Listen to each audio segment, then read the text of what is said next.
Saatnya ngopi bareng, namun sebelumnya jangan lupa like, subscribe, dan tekan tombol notifikasinya.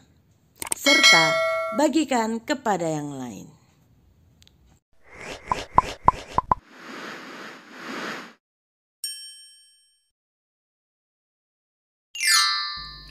Memelihara hidup dengan menjaga lidah.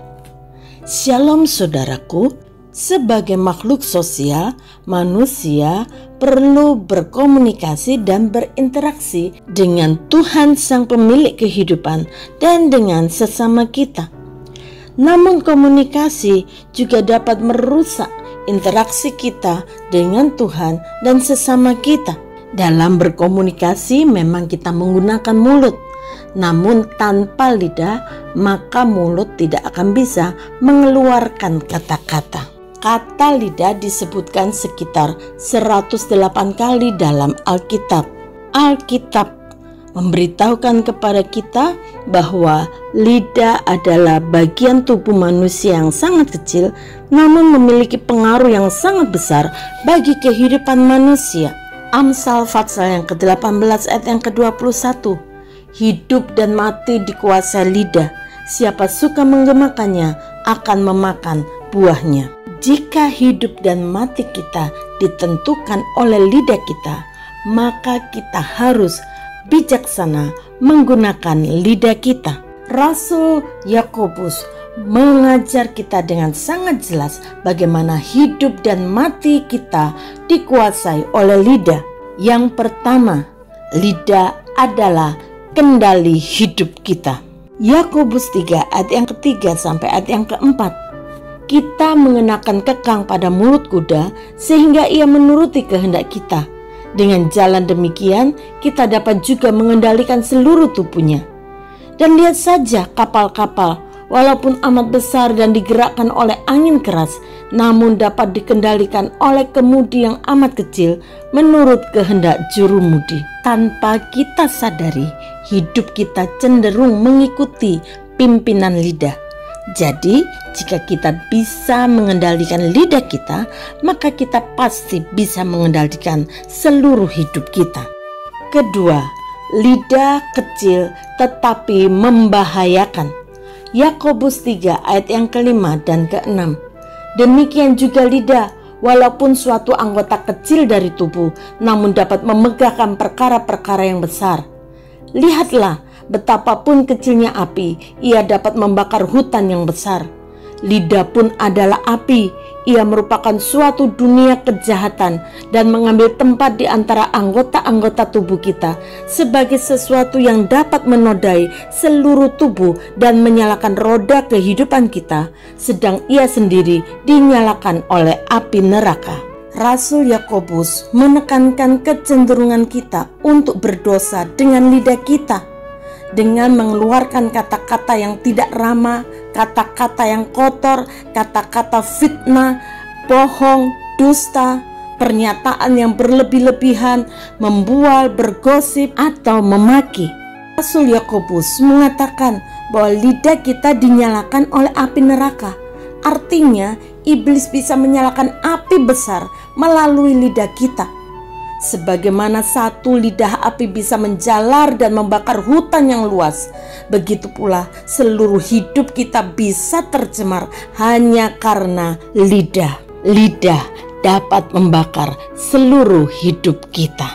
Ketiga, lidah adalah sesuatu yang buas, yang penuh dengan racun. Yakobus pasal yang ketiga ayat yang ke-7 sampai ayat yang ke-8. Semua jenis binatang liar, burung-burung, serta binatang-binatang menjalar dan binatang-binatang laut dapat dijinakkan dan telah dijinakkan oleh sifat manusia. Tetapi tidak seorang pun yang berkuasa menjinakkan lidah. Ia adalah sesuatu yang buas, yang tak terkuasai dan penuh racun yang mematikan. Saudara, perkataan kita punya pengaruh yang sangat besar. Kita bisa memakai kata-kata kita untuk membangun, melengkapi, memulihkan, dan mengasihi. Tetapi sebaliknya, kalau kita tidak bisa mengendalikan lidah, maka perkataan kita akan menghancurkan hidup seseorang. Kehancuran oleh kata-kata paling sulit untuk disembuhkan. Kata-kata yang menyakitkan kita bertahun-tahun mungkin masih terngiang-ngiang sampai hari ini. Mari lihat kepada diri kita masing-masing. Bagaimana kata-kata kita saat kita marah-marah seringkali menyakiti, merendahkan, dan menjatuhkan. Bagaimana kita memfitnah orang lain supaya kita tidak menjadi bersalah. Kita mengorbankan orang tersebut karena kita tidak mau mengakui kesalahan kita. Tanpa terkendali kita sering menggerutu, menghancurkan kesatuan. Seringkali kita melontarkan kritik yang tanpa pertimbangan, mematahkan semangat karena fokus kepada kelemahan seseorang saja. Seringkali kita mengorbankan perasaan orang lain demi kenikmatan pribadi. Ada banyak manusia yang menjadi korban akibat orang yang tidak dapat mengendalikan lidahnya. Ada di antara mereka yang bunuh diri karena kata-kata yang tidak baik. Ada di antara mereka yang menjadi stres. Ada mereka yang menjadi rusak hubungan pernikahan mereka, rusak hubungan kekeluargaan, rusak usaha mereka karena kata-kata lidah yang tak terkendali. 4. Lidah seperti sumber air dengan dua rasa. Yakobus 3 ayat yang ke-9 sampai ayat yang ke-12. Dengan lidah kita memuji Tuhan Bapa kita, dan dengan lidah kita mengutuk manusia yang diciptakan menurut rupa Tuhan. Dari mulut yang satu keluar berkat dan kutuk.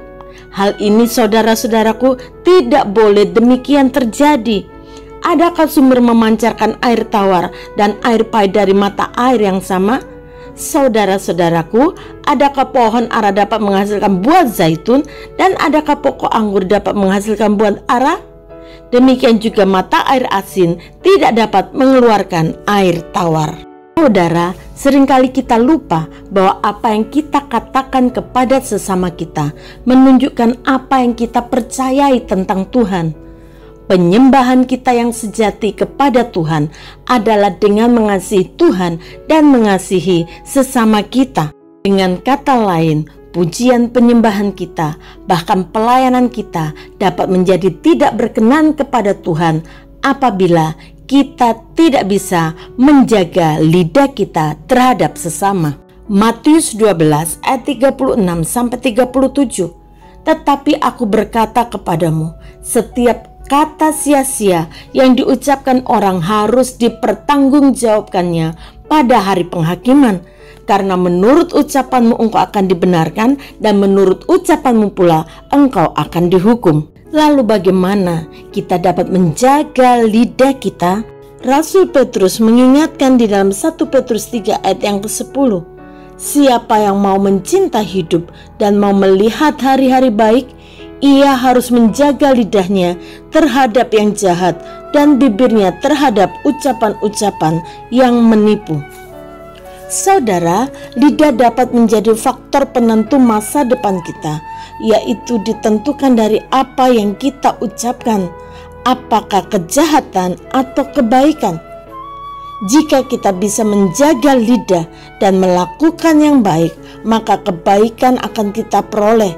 Begitu juga sebaliknya, jika yang jahat keluar dari lidah kita, maka hal yang jahat juga akan kita dapatkan. Efesus 4 ayat yang ke-29. Janganlah ada perkataan kotor keluar dari mulutmu, tetapi pakailah perkataan yang baik untuk membangun di mana perlu, supaya mereka yang mendengarnya beroleh kasih karunia. Raja Daud meminta Tuhan untuk menjaga dan mengawasi mulutnya. Mazmur 141 ayat yang ketiga. Awasilah mulutku ya Tuhan, berjagalah pada pintu bibirku. Bapa, kami bersyukur untuk nasihat firman Tuhan pagi hari ini. Bantu kami agar kami dapat menjaga ucapan lidah kami, perkataan dalam hati maupun pikiran kami, supaya tetap berkenan di hadapan Tuhan. Tolong kami, Roh Kudus, setiap hari agar perkataan yang baik keluar dari mulut kami untuk dapat membangun, meneguhkan, menasehati, bahkan membangkitkan semangat yang telah pudar. Roh Kudus, bantu kami. Ini hidup kami, cecah mulut lidah kami, dan pakai mulut kami untuk menjadi alat kemuliaan Tuhan. Di dalam nama Tuhan Yesus, haleluya, amin. Biarlah lidah kita senantiasa menjadi berkat buat banyak orang, mempermuliakan Tuhan, bersaksi tentang pekerjaan yang besar, dan memberitakan kabar keselamatan kepada siapapun yang kita jumpai. Tuhan Yesus memberkati.